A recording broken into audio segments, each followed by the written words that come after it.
Alrighty, we are back with you again live on another Johnny Torch live broadcast. Oh yes. Once again, we are doing a art stream. This is going to be some colors applied. And let me see here. I gotta position this right so I can see if there is anyone in the chat room, because we will have the chat room open. Only doing a brief art stream today because I've got too many errands to run. I'm really backed up on things because my birthday was this week, and yes, I enjoyed it thoroughly. Yours truly enjoyed it quite a bit. But I'm a little pressed for time. I got some errands to run late this afternoon. I've only got about a half hour, 45 minutes before I got to be out the door.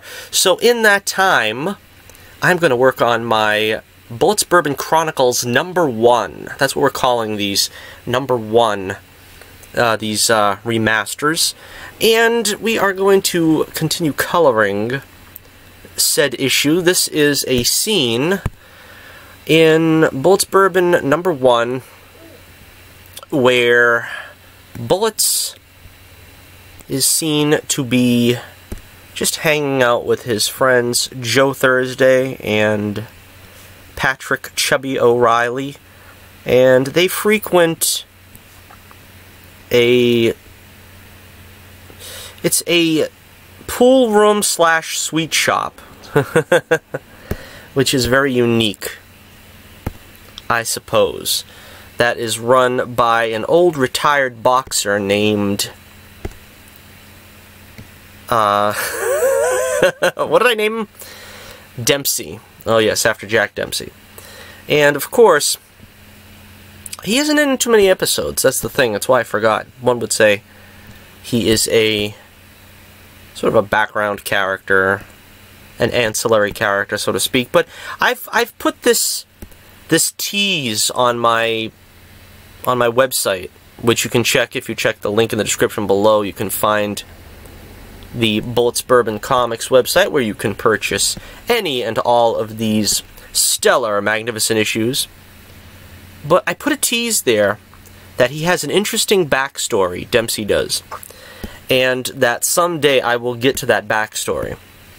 The only problem is I've honestly, I've written how many of these so far? I think I'm on my 12th story, not issue, but story, and I found no time yet to tell that story.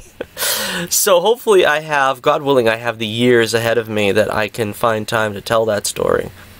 People will probably not be, you know, overly impressed by it because it's just a simple little thing. But keep the readers guessing. That's what it is. What is it all about? Someday you'll find out. Stick with the series for another 15 years. And maybe you'll find out what Dempsey's important contribution to Bullets' life was. But, yes, carry on we must. And having said that, let's see, what else? What else can we talk about here? That's the problem with doing these live drawing streams. If I don't have a co-host or somebody in the chat, I really don't know what to say. Let's see. Be sure to check out the link in the description, as I said, from my website, The Adventures of Bullets Bourbon Comics. There you will find my agenda here for this year. We're doing the Johnny Torch Fortune and Glory 2020 New England Comic-Con Tour. So be sure to keep an eye on that to see if I'm going to be appearing at a town near you in the near future, in the spring and summer. I've got another one in the works. I've got another convention that I applied to. Not sure if I'm going to get the gig. They take a long time getting back to you, don't they? Gee. It's like, it's been what? I think 2 weeks today since I applied. I'm not going to say the place until I find out if I'm getting it or not. But it will be the biggest I've attended, I'll put it that way. Because I I try not to attend ones that are too long. Like, a day is enough work, and then 2 days is... I sound lazy, but I probably am. But doing a 3-day convention, I've never done it before, and I'm going to try this season. Going to try to expand the horizons and see if we can hit some different places. More places, different places, all kinds of places. All types of places. Good places, bad places. That's the way it goes. Preferably more good than bad. But, yep. We just keep plugging along year after year. Another thing I'm considering doing this year at the conventions is I'm considering maybe doing some prints. And I'm not talking about prints of my characters, but I think maybe prints of other characters. Like, I did some pretty cool stuff. You might have seen it for D&Q, the art contest show on Blacklist Universe. And it's pretty cool that I've got a couple of these pieces that I probably could just print out and see if I can get some interested parties at the convention. So I'm considering that. And if I do that, I'd be interested in seeing what people are wanting. What are you interested in? What characters you want me to draw? Because I've got a handful already made, but it will be interesting to see what others would come up with, who I should draw. Maybe something from Star Wars. That's a little complicated, though. Star Wars has a lot of machinery, and I don't know. It's not that easy to draw. But I'm more for character portraits. That's what I prefer to draw, you know. To be honest with you, I would say character portraits are pretty difficult, because you're having a static image of a character. You know, you have to make them pose, and it sometimes can feel unnatural. When you have an action scene, even if it's like what I'm doing here, which is basically a conversational scene, it's not that difficult because you're depending on the dialogue to sort of get the words across and what the mood is and this and that. When you don't have that, when you're just doing a static pose, you have to have the faces basically tell you everything. And, you know, it's a little bit more tricky because you can't fall back on, yeah, well, as long as, you know, we have the dialogue here, folks will understand. Alright, let's see. Okay. I am still considering doing an Indiegogo. I am not sure when that will be. Possibly, perhaps, by the end of March. I'm thinking late March. Because I like to have my work done, pretty much, and then hand it to the editor. And at that stage, I'm pretty much free to do promotion and whatever else I gotta do. I mean, I like to maybe try to get myself on a show or something, but, you know, the pickings are slim. The pickings are slim. There's not too many people that are just dying to have you on their show and let you plug incessantly about your book. And I was talking about this on Twitter just a few moments ago with the writer of Jack Irons, I believe. And he was talking about this as well. It's kind of difficult to market your books. You know, it's kind of hard to get people to sit up and take notice without controversy. The whole Comicsgate extravaganza still rolls on. And it's very difficult to get noticed unless you're in a bloodbath with someone with, you know, I've been saying this all along, but these blood feuds are ridiculous. I mean, I got into the business of comics purely as an artistic expression. You know, I'm not in it to, you know, to cause fights, to make friends, to do anything other than to tell my stories. I mean, you know, obviously you hope that you make some friends along the way, but I mean, I'm not interested in picking a side and so forth. I mean, I think, as I've said before, I think Comicsgate was a noble, sort of a noble intention at first, but a lot of it has gone by the wayside through mismanagement and all that stuff. There was a powwow with the Quartering and EVS this past week because the Quartering came out saying how pretty much it's a crap show now. Comicsgate, the original intent of the movement, really has succumbed to infighting. And again, it seems like we talk about this all the time when I'm doing a live stream, but you know, this is the landscape that we find ourselves surrounded in when we're an indie comics creator. This is what we're at now. This is where we are. And we have to deal with this. And it's kind of off-putting. I think it's certainly off-putting to the people who don't know what's going on.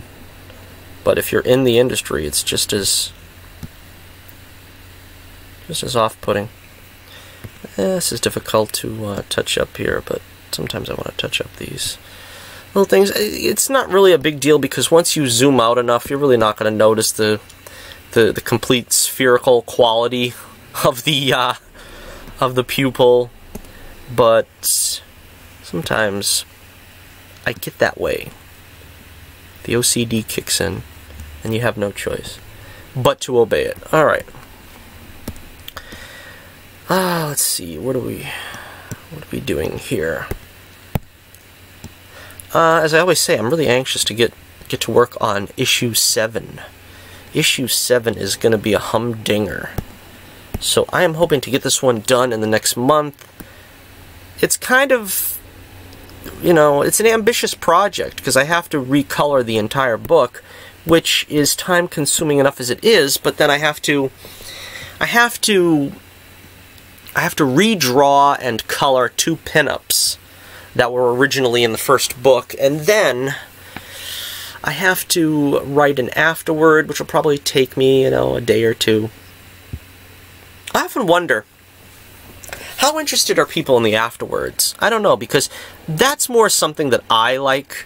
I like hearing, you know, like when you get a Marvel Masterworks and you get, like, you know, whoever, Roy Thomas or someone talking about what was going on in the bullpen at the time or whatever. And because that's of such interest to me, I kind of do the same thing with, well, this is what I was thinking when I was writing it, this is what was going through my head. And in some ways, you know, you don't want that to become what people get from the book. You know what I mean? You want to get the reader's first impression of something be something on their own that they discovered, and not that they were told, oh, yeah, this is kind of like my tribute to, you know, whatever. It's interesting. I don't know. I go back and forth on it sometimes, but I'm pretty sure if you're a fan of anything, you want to hear some of the behind-the-scenes stories of it. You know, you don't want to ruin the magic. But you do want to hear, like, what inspired the creators to do what they did, and where were they coming from. A lot of times it's not really that interesting. It's not as interesting as you would think it was, but like the early Marvel guys, they basically were just motivated by let's make sure the next issue comes out on time. You know what I mean? They wanted to keep the wheels moving, and it wasn't really like this great grand plan as much as it seems like to us that it must have been. But you know, that's what it is with life, you know, it's just kick on with it and just keep going. Let's see. I named the stream Another Live Drawing Art Stream That No One Will Watch. And I named it thus because, well, in all honesty, nobody really watches these streams, so I'll be very surprised if I get any views on it. But It's also sort of an attempt at, well, some would say humor, but it's also an attempt at sort of reverse psychology. Somebody sees a stream that says nobody's going to watch it. Chances are half the people are going to click it just in spite of themselves. So, that's the reason why you clicked it. Haha, I gotcha. But if you are in fact watching because you are a fan of the channel, thank you. And if you are here because you are a fan of the book, thank you even more. Gracias. And be sure to check out our show, The Only Way to Spend Your Saturday, here with us on the Johnny Torch Live broadcast. Usually we do a Torch News Roundup, as I said at the beginning of the stream, if you didn't hear. Don't have too much time to put together a show today. We are going to reschedule it for Wednesday, which isn't really too big of a deal because I don't think there's too much news out there anyway. I mean, I could probably just talk about the news right now and not even do a roundup because there's no stories. There's no stories. There's the rumor that Alison Brie, an Alison Brie type is being looked at for She-Hulk. Again, that's kind of the biggest story that's been out this past week. I mean, I don't know. Why aren't they asking Alison Brie? Why are they asking someone that's an Alison Brie type? That's kind of the big question. But yeah, it remains to be seen. Again, I don't know if there's an easier way to do this. I used to have, if you see up here, next to the lasso thing over here, I've got the stylus on it now. That's the fuzzy select tool, and I used to be able to press that and click it and it would fill an entire area with color.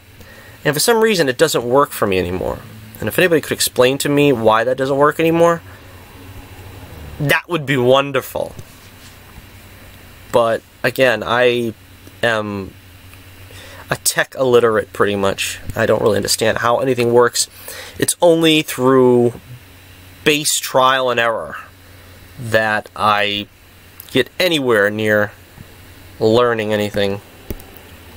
And, whoops, wrong one. There we go. Bullets trademark electric blue suit, which I do wear at the conventions, and it's always a big hit. Everybody likes that suit. It's unique because it's very colorful and vibrant, which is kind of why I chose it. I mean, when I was trying to pick a color for his, his suit, because, I just went with my favorite color. That was it. And it does feel very bright and vibrant, and eye-catching, to say the least, if not less. Let's see. Do some more faces? Yeah, let's do some more faces. Let's do at least this whole panel before we call it a day. Or most of the panel, let's put it that way. And this is pretty much what I do for hours at a time, getting page after page done. Having a debate on Twitter, the typical debate, which is the Batman doesn't kill. We could talk about that if you want. That's a subject I can go on for an hour. The Batman doesn't kill. And I was referencing the old Nightfall storyline with Azrael. That was kind of one of the last great stories of the Bronze Age, right? Wasn't the Bronze Age sort of end? When does the Bronze Age end to you? Let me know. I think the Bronze Age ended around Nightfall. I think the what do they call the rise of the night or whatever? That's when kind of the Bronze Age was over, after Nightfall, and Batman came back and took the mantle back from Azrael. Then after that, comics were kind of lousy. They just, I don't know. I think Marvel had just as many problems, though. They started just marketing the dark characters. I mean, that's the way the 90s were. Everything was dark. It was like a rebellion against the 80s, because the 80s were pretty much light and fun, and stuff like that. But then we had, like, all that was out was the Punisher, Wolverine, and Ghost Rider. That's all you had from Marvel, if you're interested in Marvel. And I frankly, with the exception of Wolverine, I didn't really like any of them. You know, I'm not a big fan of Ghost Rider. I'm not a big fan of Punisher. But again, that's kind of all they had to offer.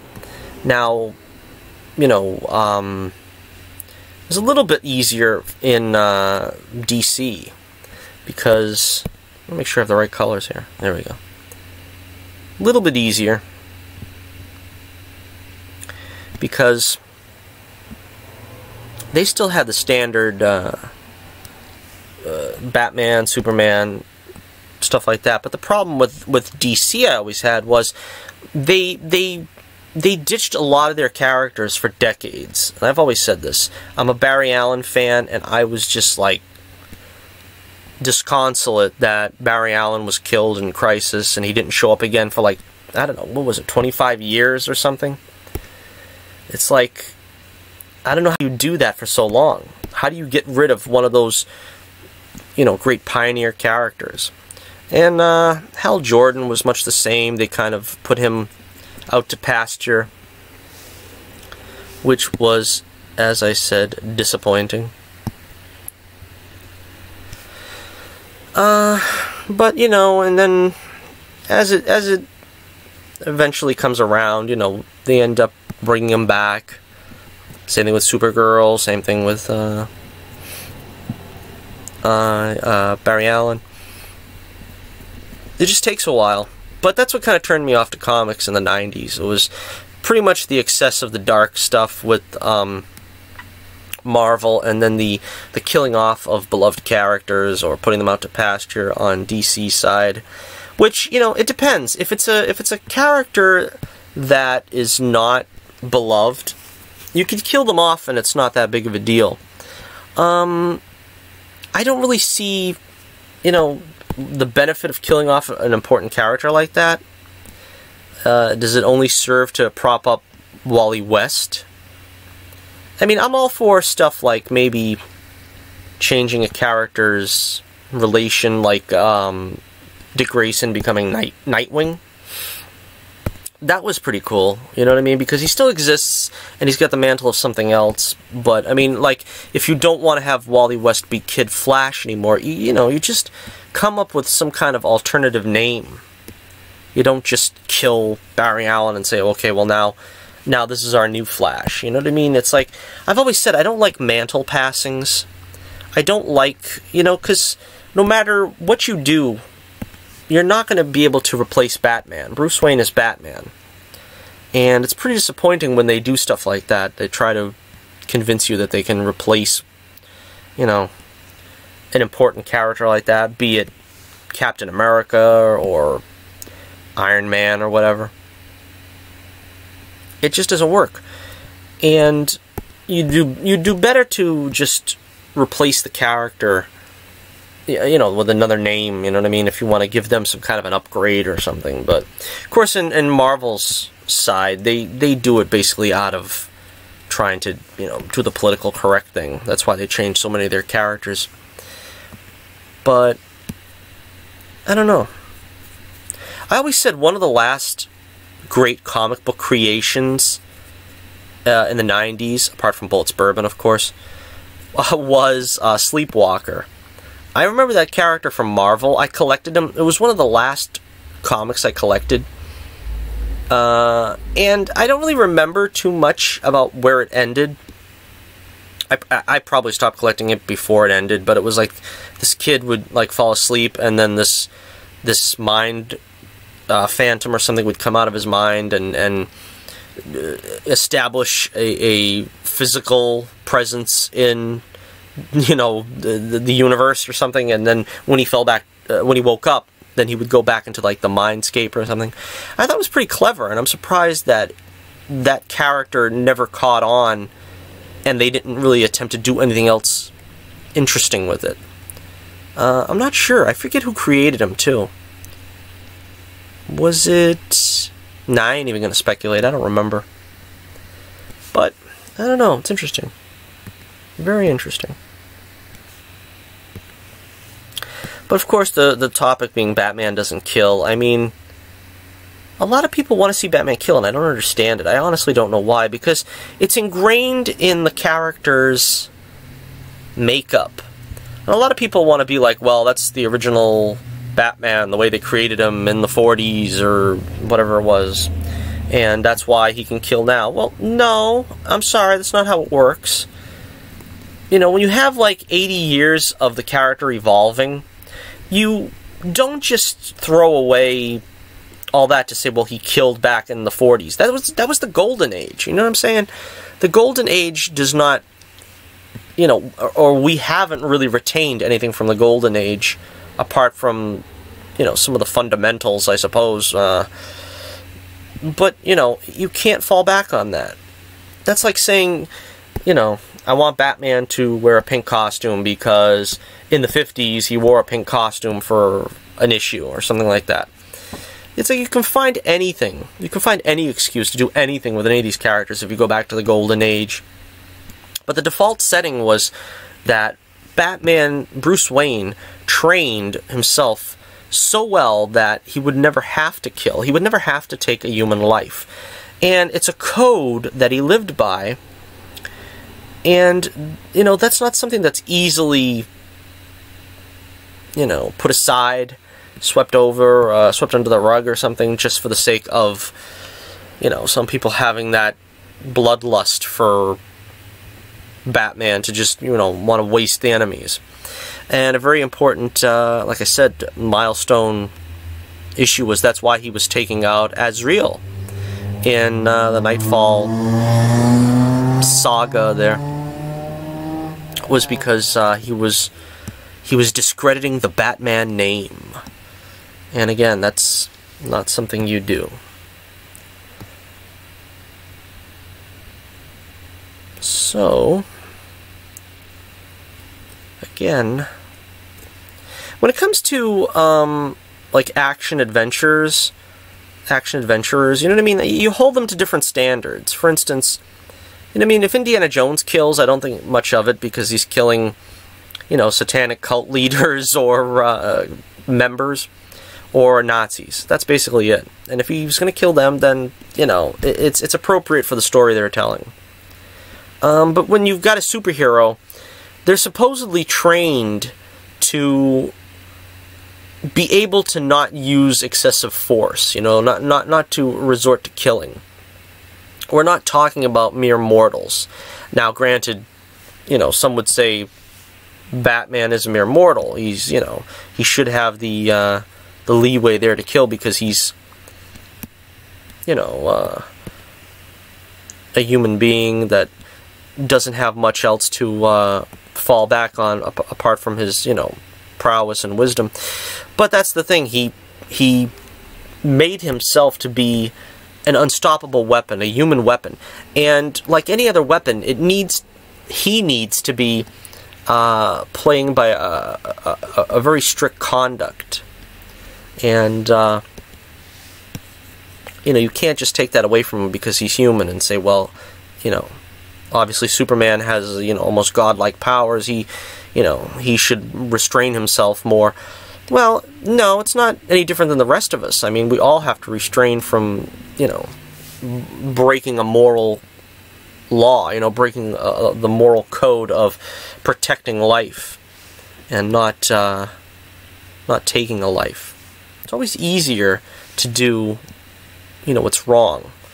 It's not easy to do the right thing. That's why there are moral quandaries in a lot of these questions. Like, when is it okay for the superhero to kill? Well, that's something that probably can be debated in various medium. As for Bullets Bourbon, he doesn't kill either. Although a lot of people would probably take me to task in the When the Night Comes story, when Bullets is a secret agent and he's undercover, and he's in Carrot Top's lair, and he is on the flying drones. That's the flying drone sequence that you see the cover of issue 5. And he was like punching and kicking and knocking guys off the platform. There's no proof that those people died. Those guys were all fully padded, and I would like to think anyway, that they only broke a few bones and didn't really fall to their deaths. And fortunately, as the writer, I can confirm that. That's all that happened. A few broken legs, a few broken arms, and they were fine. And, you know, that's the way you gotta be. You gotta be strict. You gotta be true to the code. And let's see. Alright, so yeah, I think I'm gonna wrap this up right now. But for those of you who wanted a stream, a live stream, you got one. If nobody watches this, then no harm done. I still got a little something done here. Let's see. Bullets is a master pool player, and that comes in handy on several occasions. Although, you know, one would think it's, you know, not a skill that would really help him in fighting crime. But you'll find in the 7th issue, when I can get to working on it, he actually it's the 8th issue, that's right, it's the next story though, that he has some pool skills put to use in the effort to fight crime. You'll have to watch and read to find out what that's all about. But okay, yeah, that's about gonna do it. So thank you very much for joining me here, and we are going to try to do a Torch News Roundup come Wednesday. And thank you for joining us on the only way to spend your Saturday here with us on the Johnny Torch Live broadcast. We'll see you once again on Wednesday, and until next we meet, this is Johnny Torch reminding you once again, keep the flame burning brightly, and I'll be with you again real soon.